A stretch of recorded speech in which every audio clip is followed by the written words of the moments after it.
Before we dive into today's story, if this is your first time watching one of our videos, we'd love for you to hit that subscribe button. Your support means the world to us and helps us bring you even more powerful stories. Stick with us till the very end. And if this story moves you, share your thoughts in the comments and send it to a friend who needs to hear it. Now, let's begin. The sound of her own blood dripping onto the hardwood floor felt deafening in the sudden silence. Claire Rivers' vision tunneled toward the crimson droplets spreading into the cream rug, the one she had saved 3 paychecks to buy. Her mother's handprint burned across her cheek, while her father's grip still dug into her arm, pinning her against the bookshelf where her head had struck the corner. "Ungrateful brat!" her mother hissed, her wedding ring flashing in the afternoon light as she reached for her purse. "You think you're better than us now." Behind her, Lily, Claire's 8-year-old daughter, stood frozen in the doorway, small hands shaking. She had tried for years to keep Lily away from this darkness, but now the truth stood in front of her. "Mom!" Lily cried, running forward, but her grandmother blocked her path. "Stay out of this, little girl," she snapped. "Maybe if your mother listened like Kayla does, she wouldn't need to be punished." Claire felt the warm trickle of blood running down her temple as she fought to stand. Her legs wobbled, but her back straightened with quiet resolve. The text that had started this nightmare still glowed on her phone, lying on the coffee table. "Rent is due. Help your sister out. You owe us." 2 hours after ignoring it, her parents had shown up at her duplex. No warning, no courtesy knock. Her mother had banged on the door like a debt collector, her father looming just behind with that smug, familiar look he wore before every lecture. "Why aren't you answering our messages?" her mother had barked the moment the door opened. "Because I told you last month. I can't pay Kayla's rent," Claire had said, her voice steady despite the lump in her throat. Lily's dental procedure had drained her emergency fund. Her 28-year-old sister's refusal to hold a job wasn't her emergency. "Oh, so your daughter's teeth are more important than your sister's roof," her father mocked, stepping inside without invitation. "I'm not responsible for her choices," Claire shot back, refusing to move aside. "Kayla has options. She just doesn't want to work. That's not my problem." The argument escalated quickly. Her mother had thrown her purse across the room, screaming, before the sharp slap landed on Claire's face. Then her father's hands grabbed her arm, shoving her toward the wall. Her head had cracked against the bookshelf before she even realized she had fallen. And now, as Claire stood with blood trickling into her hairline, they sat on her couch like they owned the place. Her pain didn't matter. Her daughter's tears didn't matter. All that mattered was Kayla's rent. "We're not leaving until you transfer the money," her father said coldly. "We'll sit right here until you do." Claire turned to Lily, whose tear-streaked face was full of fear and confusion. Something inside Claire, something that had bent for years, suddenly hardened. "Get out," she whispered, her voice like ice. Her mother laughed. "Or what? You'll call the police on your own parents? Even you're not that pathetic." Claire didn't answer. She simply walked to Lily, took her hand, and led her to the bedroom. She locked the door behind them, her fingers trembling. That night, Lily lay beside her on the bed, clutching her hand. "Mom," she whispered into the darkness, "why do Grandma and Grandpa hate you?" Claire stared at the ceiling, unable to speak. She had no answer that would make sense to an 8-year-old. But in that moment, something inside her cracked and then shifted. The years of manipulation, the constant demands, the favoritism toward Kayla, all of it came into sharp focus. By morning, sunlight filtered through the blinds as Claire listened to her parents moving around her living room, still refusing to leave. She dressed Lily carefully for school, helping her into her favorite yellow cardigan and covering her own swollen eye with sunglasses. The mirror reflected the purpling bruise at her hairline, impossible to hide completely. "We're going to be okay," she told Lily quietly. The little girl nodded, trusting her mother with all the faith in her small body. They slipped out the back door while her parents argued in the kitchen. Claire drove Lily to school in silence, then turned her car toward the courthouse instead of work. For the first time in years, her mind felt sharp, clear, unstoppable. Today would not end like yesterday. The courthouse smelled faintly of paper and coffee. Claire walked through the metal detector, clutching her folder of documents, hospital report, photos of her injuries, screenshots of threatening texts. The clerk barely blinked when Claire requested an emergency restraining order. "You did the right thing," the woman said, stamping the paperwork. "We'll get you in front of a judge today." By noon, the order was granted. Claire left the courtroom with shaking hands but a steady heart. For years, she had allowed her parents to dictate the terms of her life. That ended today. On her lunch break, she called the property manager of her childhood home, the small brick house her parents still rented month to month. "Are they behind again?" she asked, already bracing for the answer. 3 months, the manager replied. "We were preparing a notice." Claire exhaled slowly. "Don't send it," she said. "I'll handle it personally." The manager hesitated. "You're the owner's rep?" "More than that," Claire said softly. "I'm the owner." 2 years earlier, after one too many guilt-ridden phone calls begging for money, Claire had decided she would never again let her family have the power to make her feel small. She had funneled every spare cent from her IT job, every freelance gig, every bonus into a secret plan, with help from her former boss, who had once called her the reason his company survived a cyber attack. She had formed an LLC and quietly bought the house her parents were renting after it went into foreclosure. They never knew, until now. That night, Claire received a string of messages from unknown numbers. "You embarrassed this family. A real daughter would sacrifice. You'll regret choosing your brat over your sister." She read each one silently, blocking every number. Lily peeked over her shoulder. "Is it Grandma again?" Claire nodded once and set the phone down. "We're not answering any more," she said. "But what if they come back?" Lily whispered. Claire knelt so they were eye level. "Then we call the police. We don't let anyone hurt us ever again." A week later, Claire bumped into Kayla at the grocery store. Her sister's cart was loaded with expensive hair products and imported snacks. "Still playing the victim, I see," Kayla sneered, tossing a bottle into her cart. Claire's calm startled her. "No, Kayla," she said evenly. "I'm done playing anything. You're about to watch the stage collapse under you." Kayla's brows furrowed. "What does that mean?" Claire just smiled and walked away, leaving her sister standing in the aisle, confused and fuming. The eviction notice landed at her parents' door the next morning. By noon, her phone buzzed with yet another unknown number. Her mother's voice was ragged. "How could you do this to us, Claire?" "The same way you could slap me in front of my child," Claire replied flatly. "Easily." There was a pause, then a choked sob. "Where are we supposed to go?" Claire didn't waver. "Maybe Kayla can pay your rent.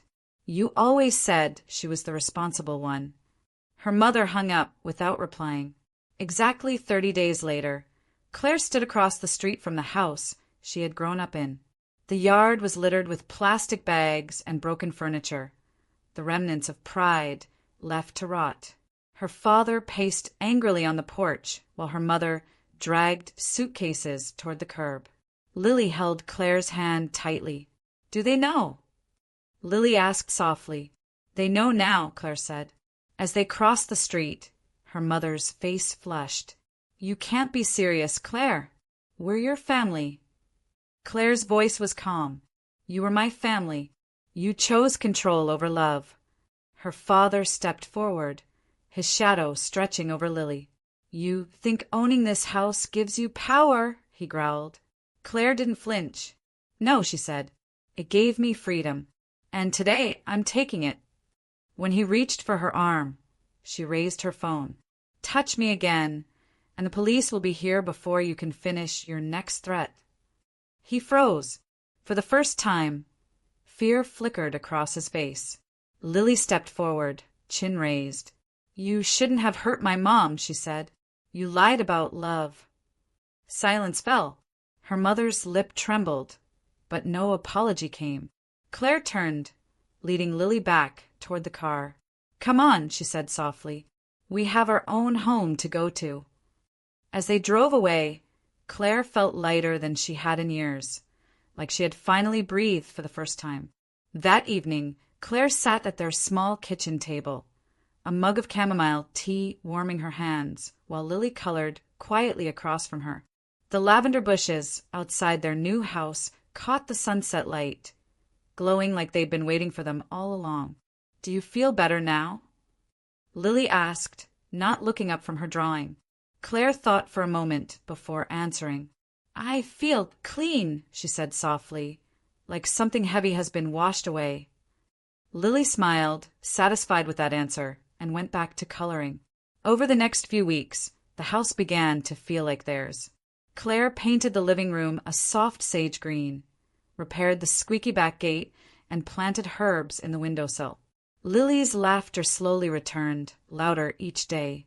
Therapy sessions became their weekly ritual, Claire learning to set boundaries without guilt, Lily learning that fear didn't have to control her life. One Saturday morning, Claire caught her daughter humming while brushing her teeth, a sound she hadn't heard in months. It made her cry, quietly in the hallway, grateful. Meanwhile, her parents scrambled. Mutual relatives began calling Claire, some to scold, some to plead. "They say you've abandoned them," her cousin Sarah said over the phone. Claire's voice was calm but firm. "I didn't abandon them. I stopped letting them hurt me." Sarah hesitated. "They're living above a closed nail salon now. Kayla isn't helping them." "That's between them and Kayla," Claire replied. "I'm done being the safety net." For the first time, Sarah didn't argue. "Good for you," she said softly. One rainy afternoon, Claire found Lily sitting by the window, sketching a small house with 2 stick figures and a sun smiling overhead. "Is that us?" Claire asked, sitting beside her. Lily nodded.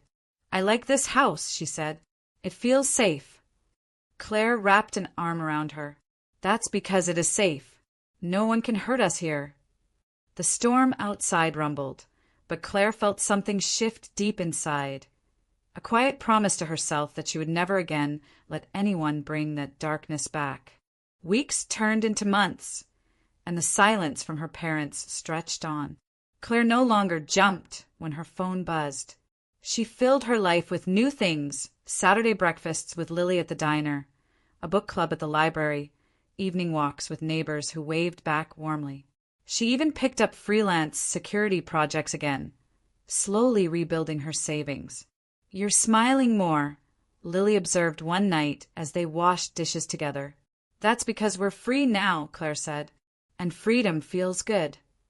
Kayla eventually sent a single text message. "You ruined everything." Claire stared at the words for a long time before deleting them without replying. She didn't need revenge anymore. Their fall had been of their own making. What mattered now was building a future where Lily never had to wonder if love came with bruises. Claire spent weekends teaching her daughter how to ride a bike in the quiet cul-de-sac. Each wobbling circle Lily made felt like a victory, a piece of the past loosening its grip.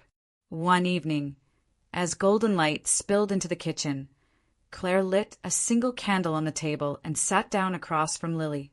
"What's the candle for?" Lily asked, tilting her head. "For us," Claire said. "For surviving." They ate dinner, quietly, the soft glow filling the room. It wasn't just a meal. It felt like a ritual of reclaiming, of saying this space is ours. When they finished, Lily blew out the candle and giggled. "Can we do that every night?" Claire smiled. "Yes, every night." Months later, Claire drove past her old street on her way to drop Lily at a play date. The house she had once grown up in stood empty, windows boarded, weeds curling over the walkway. It didn't hurt to see it anymore. It felt like looking at a place that belonged to someone else's life. Lily looked out the window and asked, "Is that where Grandma lived?" "Yes," Claire said simply, "but we don't live there anymore, and we never will." That night, Claire sat on the porch steps while Lily painted with watercolors beside her. The stars came out one by one, and for the first time in years, Claire didn't feel the weight of her past pressing on her chest. She glanced at Lily's painting, a picture of their house under a sky full of stars, the two of them smiling in the yard. "It's perfect," Claire whispered. Lily grinned. "It's us." Claire nodded. "Yes," she said, her voice steady and full. "It's us, and we're finally home."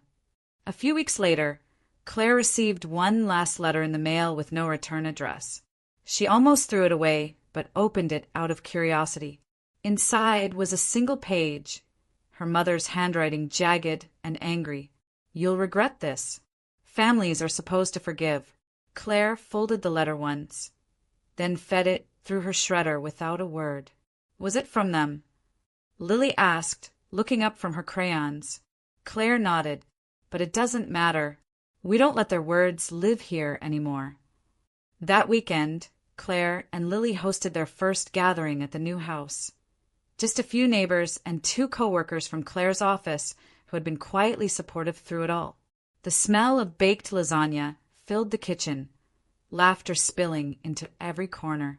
Lily proudly showed off her bedroom to the guests, pointing at the lavender curtains they had hung together. "Mom says this is our forever house," she said. Claire overheard her and smiled. "That's right," she added. "Forever."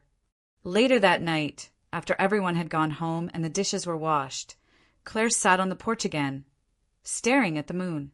She thought about the girl she used to be, the one who flinched at every text from her parents, who worked herself raw to keep everyone else afloat. That girl was gone. In her place stood a woman who had faced her worst fears and walked through them. "We made it, didn't we?" she whispered into the quiet night. From her bedroom window, Lily's small voice answered, "Yes, Mom, we did." The next morning, Claire woke to sunlight streaming through the curtains and the smell of pancakes. Lily had attempted breakfast by herself, leaving a trail of flour across the counter. Claire laughed, her heart swelling at the sight. "It's okay," she said, pulling her daughter into a hug. "Messy mornings are the best kind." Together, they sat at the table and ate pancakes that were a little burnt around the edges, but perfect in every way that mattered. And as Claire looked at her daughter's bright, smiling face, she realized something profound. She hadn't just survived her family's cruelty. She had built something stronger from the wreckage. A life where love was safe, soft, and entirely theirs. 5 years later, Claire stood in the yard of the same house, watching Lily, now 13, sketching under the lavender bushes that had grown taller and fuller over the years. The girls' laughter rang through the air as her best friend from school joined her, both of them sprawled on the grass. Claire leaned against the porch railing, sipping iced tea, and thought about how far they had come. The bruises from that terrible day were long gone, but the lessons it taught her were permanent. Boundaries were no longer an act of defiance, they were a way of life. That night, Claire tucked Lily into bed and paused at the doorway. "Do you ever think about that day?" she asked softly. Lily shrugged. "Sometimes, but I don't feel scared anymore. It's just part of the story of how we got here." Claire smiled, her heart aching with pride. "Exactly," she said. She turned off the light and sat on the porch one last time that night, stars glittering overhead. This wasn't just survival anymore, this was living. And for the first time in her life, Claire felt not just free, but whole. Like and subscribe to my channel for more contents like this, and let us know where you are watching from under the comment section.